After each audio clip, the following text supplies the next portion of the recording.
Help me, Obi-Wan Kenobi. You're my only hope. You now are the master. I am your father. Hola gente, bienvenidos a No Sabemos Nada de, donde tenemos el conocimiento aproximado de muchas cosas. Bienvenidos a una nueva Red del programa en el que simplemente nos dedicamos a hablar sobre Star Wars, noticias sobre las nuevas películas y el material del nuevo canon. Primero que todo quiero disculparme porque no hubo programa la semana pasada, tuve unos inconvenientes técnicos y hay unas cosas que no pude solucionar, entonces digamos que bueno, esta semana va a haber 2 episodios y como han salido tantas cosas pues vamos a dividirlos de la siguiente manera. En este episodio nos vamos a concentrar solamente en lo que tiene que ver con el cubrimiento especial de Entertainment Weekly que salió la semana pasada, todo lo que tiene que ver con las entrevistas, los datos nuevos y las fotos. Y en el de esta semana que va a salir durante el fin de semana nos vamos a concentrar en todo lo que tiene que ver con los comerciales para TV que han estado saliendo, los nuevos clips de 30 segundos, todo ese tipo de cosas, y vamos a hablar solamente de eso.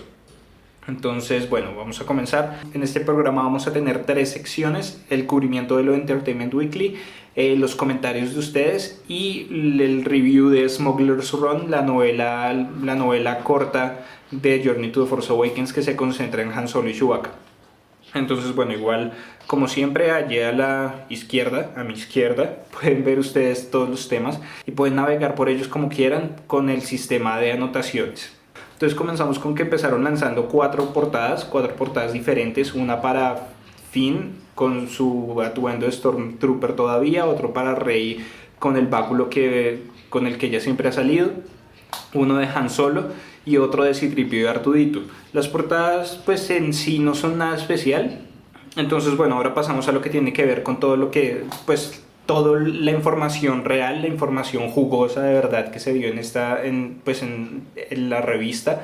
Entonces pues vamos a ver que entrevistaron a Harrison Ford, a J.J. Abrams, a Andy Serkis, a un montón de personas que están incluidas dentro de la producción. Entonces tenemos como datos nuevos y datos importantes sobre todos los personajes.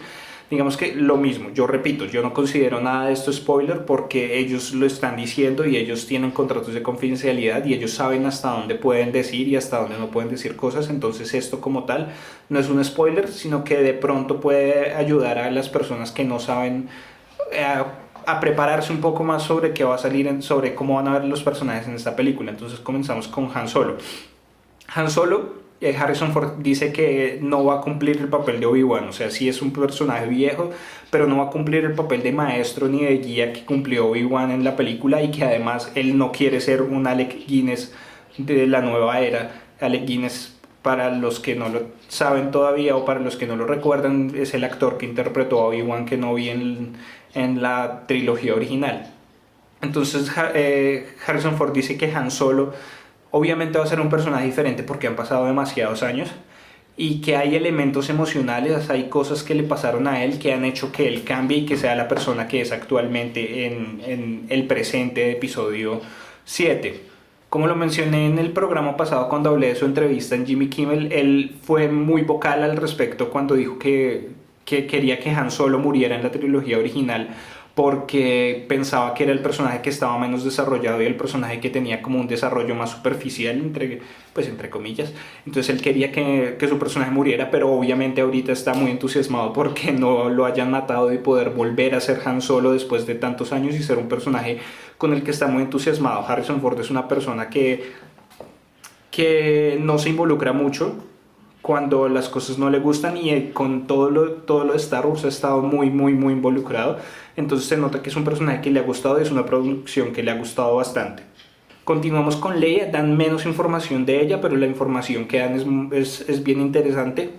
Digamos que, como ya lo había mencionado, por el libro de Moving Target se sabe que ella es la General Organa. Entonces eso es lo primero que dice JJ sobre ella, que ella va a ser conocida como la General, pero que va a haber algún momento en el que algún personaje le va a decir princesa. Yo supongo que es Han Solo y le va a decir como para molestarla, porque esa es la dinámica entre ellos, entonces puede ser bien divertido. Digamos que a lo largo de todo lo que se ha visto en el avance del material promocional, se ha visto que Leia ha tomado un papel mucho más importante. Digamos que dentro de las diferentes versiones que existen del póster, pues del póster oficial y los otros pósters de personajes que han lanzado, siempre está Leia presente ahí. Entonces se nota que ya va a tener una importancia mucho más grande de la que inicialmente se creía, y eso es lo que dice JJ, que su historia es una de las más fuertes en esta película. Y luego Carrie Fisher, en un comentario muy pequeño, empieza a describir cómo está Leia en este presente, y dice que le han pasado muchas cosas. Obviamente ella pues ahora es la líder de la resistencia, entonces es una persona que es solitaria, que está bajo mucha presión por ese papel en el que está en este momento, y como vimos en Moving Target, están a punto de comenzar una guerra, y entonces yo creo que eso también ejerce mucha presión sobre ella, que en cierto modo se siente vencida, se siente muy cansada y se siente enfadada con todo lo que está pasando. Con respecto a Luke Skywalker, la información que dieron está fuertemente entrelazada con la información de Finn. O sea, obviamente ya sabemos por las entrevistas que lo de Luke Skywalker no es casualidad, que nos han escondido a Luke de todo el material promocional por una razón, y probablemente porque su papel es demasiado importante. Y el mismo Mark Hamill en entrevistas ha estado diciendo que sí, que él no va a decir nada, porque si además él dice algo no le pagan. Entonces que su papel es demasiado importante como para que él diga cualquier cosa y arruine toda la película. Entonces es algo que es potencialmente dañino, y que me gusta, como ya lo he dicho varias veces, que lo estén guardando para que todos podamos tener esa experiencia por primera vez viendo la película. Entonces dicen que, como ya sabemos, Finn encuentra el sable que le pertenecía a él, el sable que se perdió con su mano en el Imperio Contraataca, y que ese sable ese hecho va a estar relacionado con el paradero actual de Luke. Dicen que además, Finn desde que nació fue criado por el Imperio, y que el Imperio está criando a todos sus soldados con la mentalidad, o sea, todos saben quién es Luke Skywalker, pero todos ven a Luke Skywalker como el destructor del Imperio benevolente. O sea, él fue el que destruyó el orden de todo, y desde pequeños han sido criados para odiar a Luke. JJ dice que también, o sea, personajes como Luke, como Han y como Leia, después de tantos años en el universo de Star Wars, hay generaciones completas y mundos completos, personas que no tienen ni idea de quiénes son, o que solamente los han escuchado como un cuento de hadas, o que creen que de pronto son un mito, y entre esos pues están todos los cadetes. Y digamos que Finn tiene una visión muy marcada de Luke Skywalker pues por su entrenamiento, pero después, cuando empieza a pasar todo lo de la fuerza y como cosas mágicas alrededor de él, como que empieza a cuestionarse cuál fue el papel real de Luke Skywalker en la historia, cuál es su papel en este momento, qué tiene que ver con la fuerza, qué va a tener que ver con él. Y tenemos información sobre otros personajes que no nos han dado mucho. Entonces JJ habló sobre Maz Kanata, que Maz Kanata es el personaje que interpreta a Lupita Nyong'o, que es la que ha estado, la que más fuerte ha estado dando la narración en todos los trailers. Inicialmente, cuando vi el trailer que salió hace poco, el trailer super oficial, el último trailer que iba a salir, pensé que era Leia, pero no, era Lupita Nyong'o. Entonces ella va a hacer un papel muy importante. Digamos que yo creo que ella va a entrar a jugar un papel más o menos como el de Yoda, porque además pues hay ciertas similitudes al respecto. Entonces digamos que ella, JJ nos dice que ella era un pirata hace mucho tiempo, y hace mucho tiempo puede ser mucho tiempo, porque dice que ha vivido más de 1000 años, y que hay algo especial con sus ojos, que tiene un poder especial. O sea, que algo que yo creo que está conectado con la línea que ella dice en uno de los comerciales para TV, que es: he visto muchas veces esos ojos. De pronto ella tiene alguna habilidad o algo para que por medio de sus ojos le permite leer cosas en otros seres. El entrevistador le pregunta que si vamos a saber algo de la historia, de dónde viene Maz Kanata, de cuál es su raza, de qué mundo viene, todo ese tipo de cosas. Y JJ dice algo que me gusta bastante, y es que no vamos a saber nada en esta película, pero que sí él sabe y está seguro de que vamos a saber cosas sobre su historia en otro material. Entonces yo creo que va a ser un personaje muy importante, digamos, en un libro. Va a haber un libro en el que solamente va a estar enfocado a Maz Kanata, por ejemplo, y eso me parece chévere, y es lo que me gusta del potencial del nuevo canon. Y es que, como todo es oficial, la historia se puede ir desarrollando desde diferentes perspectivas y desde diferentes medios, pero igual todo se complementa. Entonces eso me gusta bastante. También nos hablan del líder supremo Snoke, que es un personaje del que no hemos visto prácticamente nada, y hemos visto ciertos concept arts, pero hay algo que dice Andy Serkis inicial, o sea, de entrada él dice que Snoke fue un personaje muy cambiante. Snoke fue un personaje que fue evolucionando y que a medida que se iba dando incluso la película y después en postproducción ha ido cambiando y ha ido evolucionando, entonces que probablemente ese concept art que vimos inicialmente no tiene nada que ver con el personaje que vamos a ver en esta película. Entonces habla de por qué la necesidad de que fuera un personaje en CGI, pues generado por computador y con motion capture y todo ese tipo de cosas. Y él dice que es un personaje que nunca hubiera podido ser hecho con efectos prácticos, o sea que empezando por su escala es un personaje que es altísimo, es un personaje que es imponente y que tiene una estructura facial, una estructura ósea facial muy marcada que nunca se hubiera podido lograr con maquillaje ni con prótesis. Entonces que desde el comienzo fue obvio que era necesario que fuera generado por computador. Y digamos que eso no me preocupa para nada porque Andy Serkis, además de ser uno de mis actores favoritos últimamente, es el amo del motion capture. Él ha hecho a Gollum, hace a César en El planeta de los simios, todo ese tipo de cosas que generan mucha confianza y que generan que uno crea mucho en lo que va a ser el líder supremo Snoke. Ya hablando un poco más del personaje, dice que es muy enigmático, obviamente, pues que malo no ha sido enigmático en Star Wars, sería ilógico que no lo fuera. Pero pues digamos que es un personaje enigmático, pero que al mismo tiempo, o sea, es muy poderoso, pero al mismo tiempo es muy vulnerable. Hubo algo que pasó en el pasado que lo dejó a él herido, que lo dejó a él vulnerable, o sea, y eso va a tener, o sea, ahí es donde él entra en esta película y es como una de sus motivaciones, como recuperar esa fuerza y dejar la vulnerabilidad de lado. Y dice que él no tuvo nada que ver en la trilogía original, o sea que es un personaje que existía en esa época pero que no tuvo nada que ver, que está muy consciente de lo que sucedió en el pasado y de todo lo que sucedió en ese momento, pero que es un personaje que es nuevo para este universo y que se nos va a presentar por primera vez en esta película. Mucha gente cree que va a ser Darth Plagueis, que era el maestro de Darth Sidious, o sea de Palpatine, y mucha gente cree que el báculo que tiene Rey es el báculo de Darth Plagueis. Entonces pues toca esperar, igual es mucha especulación al respecto, puede que sí sea, puede que no lo sea, y se han visto fotos de la producción en los que Andy Serkis con toda su ropa y todos sus puntos de motion capture tiene un báculo. Entonces pues quién sabe, igual no lo han negado, no lo han confirmado, entonces no se sabe todavía.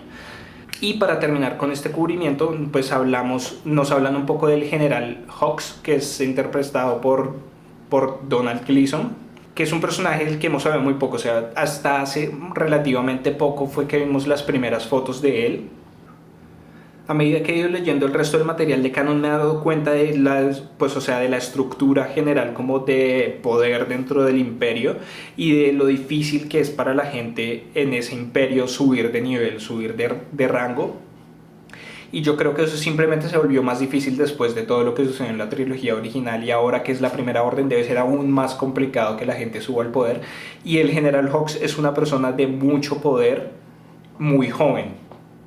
Dice que es una persona muy estricta, es una persona con un alto sentido del deber y del deber con el imperio, y que hizo todo lo que tenía que hacer para poder llegar al poder en el que está en este momento. Él es el encargado de la base Starkiller, que es la nueva base del imperio, pues de la primera orden, y que tiene un arma que es capaz de destruir sistemas solares enteros, es lo que se dice, que ahorita en los comentarios vamos a complementar eso un poco porque tiene que ver con una de las preguntas que me hicieron y una de las sugerencias.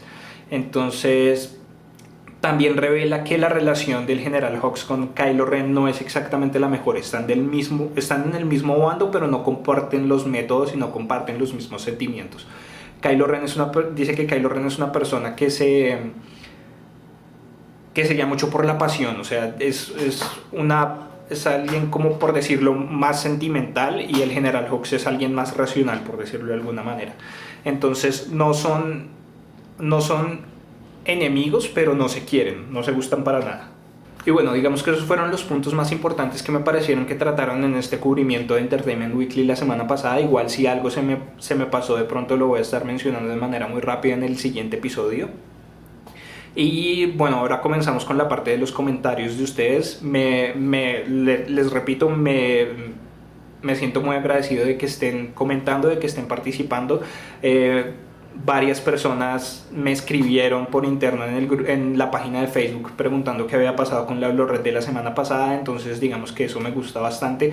Siento que ha tenido una buena acogida el programa, entonces bueno, vamos a hablar de los comentarios. Digamos que Andrés Guerrero, que es uno de nuestros comentaristas más habituales, la vez pasada cuando yo estaba hablando de Moving Target hablé de que PC4CO, el droide, era el primer droide femenino que yo recordaba y claramente recordaba mal. Digamos que eso es lo que me gusta de los comentarios, es que pues o sea, yo no tengo el conocimiento absoluto y puedo equivocarme, y ustedes que de pronto tienen ese conocimiento o que saben incluso más que yo pueden corregirme, y así podemos como hacer que todos tengan la mejor experiencia. Entonces él me dice que no es la primer droide femenino, y tienen toda la razón. En episodio 1, cuando Qui-Gon Jinn y Obi-Wan Kenobi están en la nave de la Federación, la droide que los recibe y que los lleva a la sala de conferencias es TC-14, que es una droide con la misma apariencia de C-3PO pero plateada. Y leyendo un poco sobre la historia, pertenece a la serie TC, que todos esos droides fueron programados con personalidades femeninas. Entonces ahí está, PC4CO no es el primer droide femenino, pero hay algo que sí defiendo, y es el primer droide al que sí veo y leo al que se refieren estrictamente como femenino. Digamos que revisé las escenas, revisé el libro, la novelización de episodio 1, y en ningún momento se refieren a ella como una ella. O sea, se sabe que es una droide femenina, pero no se refieren a ella como ella. Mientras que a PC4CO sí, Leia se refiere en femenino a ella todo el tiempo. Bueno, continuamos con algo que me parece que es importante aclarar. Por medio de Twitter, @9116Alan escribe que yo mencioné que hay 3 niveles de canon y que en realidad son 5. Eso se remonta al primer video del Hablo-Red, aquí está, en el que hablo de qué es el canon de Star Wars, y cuando me refería a 3 niveles de canon hablé de 3 niveles personales. O sea, eso fue una clasificación personal que yo hice basado en lo que me parecía que era el nivel de importancia de cada tipo de material. En realidad solamente hay un nivel de canon en este momento, que es el canon oficial, y ya, eso es todo. Cuando él habla de 5 niveles de canon se refiere al canon antiguo, que ya dejó de aplicar. No lo mencioné en ese video porque me parecía que se extendía un poco, pero pues aquí lo voy a mencionar de manera muy rápida. Pero había 6 niveles de canon en realidad. Estaba el G, el T, el C, el S, el N y el D. Cada uno de esos, el más oficial era el G, que era el canon George Lucas, por eso es el canon G, que era todo lo que tenía que ver con las películas y con todo el material original de George Lucas. El T era televisión, y el T era considerado canon desde que no entrara en conflicto con nada de lo que se decía en las películas. Luego estaba el C, que era continuidad, donde empezaban a entrar todos el resto de materiales. El S, que no me acuerdo qué significaba el S. El N, que era el no canon. Y el D, que tenía que ver como con un videojuego, si no estoy mal. Pero entonces digamos que el único oficial era el G y tal vez el T. De resto, de ahí para abajo, todo era material que estaba clasificado dependiendo si estaba de acuerdo o no con el material oficial. Entonces había materiales que eran más canon y menos canon, y era donde entraba todo el conflicto del que yo hablaba. Después de 2014, después de que se creara el grupo de historia liderado por Pablo Hidalgo, solamente quedó un nivel de canon, que es el canon oficial, y que es el canon sobre el que nos estamos rigiendo, del que estamos hablando en este programa de la Hablo-Red. Por último, y esta pregunta que hizo Carlos Carrillo se conecta un poco con todo lo que revelaron en Entertainment Weekly. Él me pide que hable del póster del póster de The Force Awakens y que hable de la posible estrella de la muerte que aparece detrás de ahí, que él quiere escuchar teorías. Digamos que ya no es una posible estrella de la muerte. Ya en Entertainment Weekly, J.J. Abrams confirmó que de hecho sí es una estrella de la muerte. Digamos que de toda la información que ha salido y de todo lo que nos han mostrado de la película, esto es realmente lo único que me ha preocupado. Digamos que ¿por qué otra estrella de la muerte? O sea, sí, de pronto es un homenaje, pero es que no aprendieron de las primeras dos. No sé, es algo que me tiene un poco inquieto al respecto, pero pues hablan de que es una estrella de la muerte solamente en nombre y en apariencia, porque de resto tiene una capacidad destructiva mucho mayor a la estrella de la muerte. La estrella de la muerte podía destruir planetas completos. Se habla de que posiblemente esta nueva estrella de la muerte pueda destruir sistemas solares completos, pueda destruir estrellas. Entonces se habla de que de pronto en el tráiler, cuando se ve esa destrucción en un planeta que es como una ola roja que va destruyendo todo, tal vez no están destruyendo el planeta, tal vez están destruyendo la estrella sobre la que ese planeta orbita.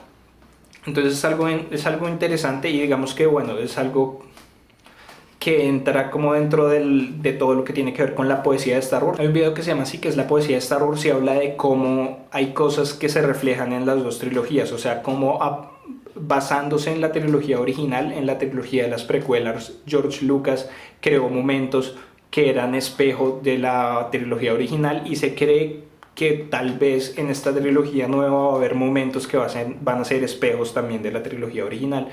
Entonces pues sería como un poco lógico también comenzar con una estrella de la muerte. No sé, igual, como les digo, es lo único que me preocupa. Pero bueno, esta nueva arma está bajo la jurisdicción del Capitán Hux, del General Hux, perdón, que es del que hablábamos hace poco, interpretado por Donald Gleason, y es como el arma principal de Starkiller Base, que la Starkiller Base es un planeta de hielo que es la base de la Primera Orden.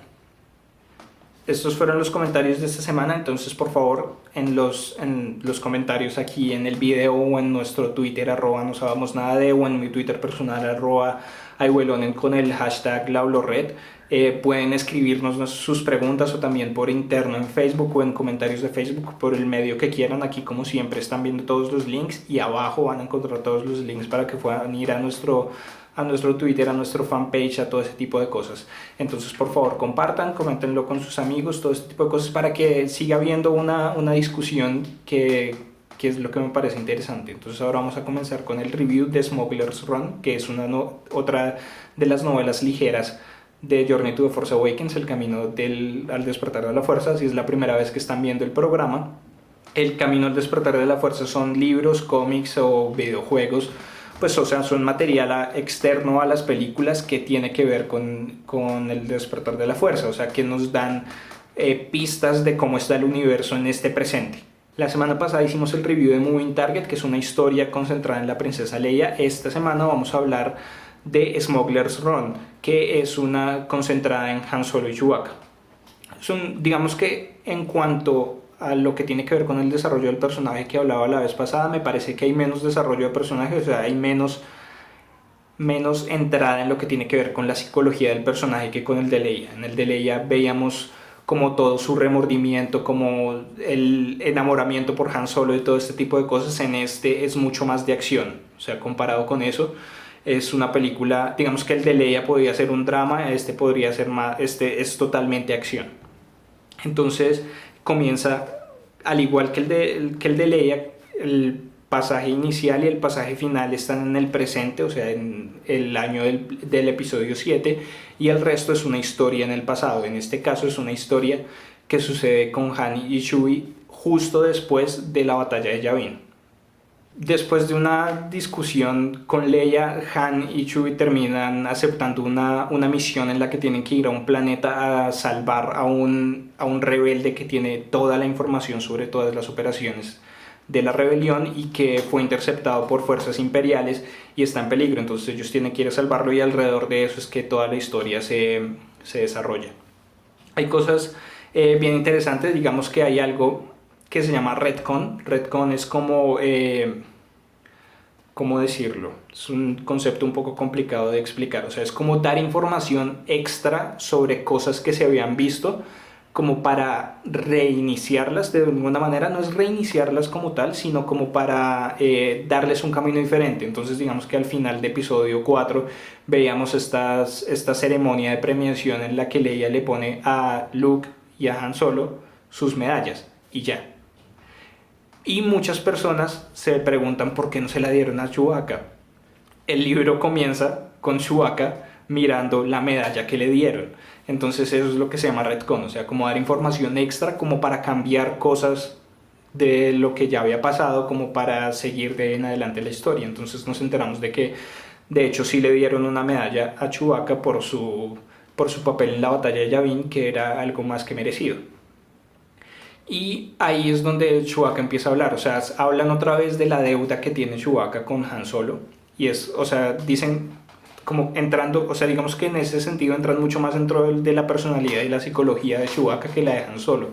Chewbacca piensa que, o sea, él está con Han Solo no solamente por la deuda, sino por el halcón milenario. Habla de su amor por la nave y cómo le han hecho modificaciones a la nave, cómo la nave le responde a ellos de una manera que nadie esperaría de una nave de ese tipo, y cómo él ama esa nave. Y además habla de algo muy importante, y es algo que todos sabemos, pero pues que está más desarrollado aquí, y es el corazón de Han Solo. Él dice que a pesar de que Han Solo parezca un personaje que solamente le importa lo de él, que solamente está detrás de sus recompensas y todo ese tipo de cosas, es un personaje que tiene mucho corazón y en el que se puede confiar. También hay otra parte muy interesante en el libro, y es cuando Han Solo cuando Han Solo habla con Leia, y Han menciona que, o sea, ahí empieza, es como el comienzo del enamoramiento de ellos dos, o sea, como que ya hay cierta atracción. Han Solo dice que ella es una de las mujeres más fuertes y es una de las mujeres más hermosas que ha visto en todo el universo,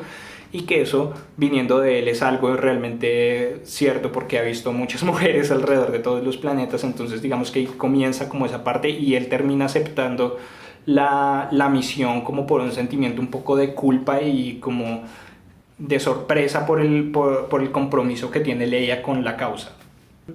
Y bueno, digamos que ese es el libro en general. Es un libro, o sea, lo que digo, es un libro de acción, cosas interesantes que sucedan, que nos den pistas sobre lo que está pasando en este momento.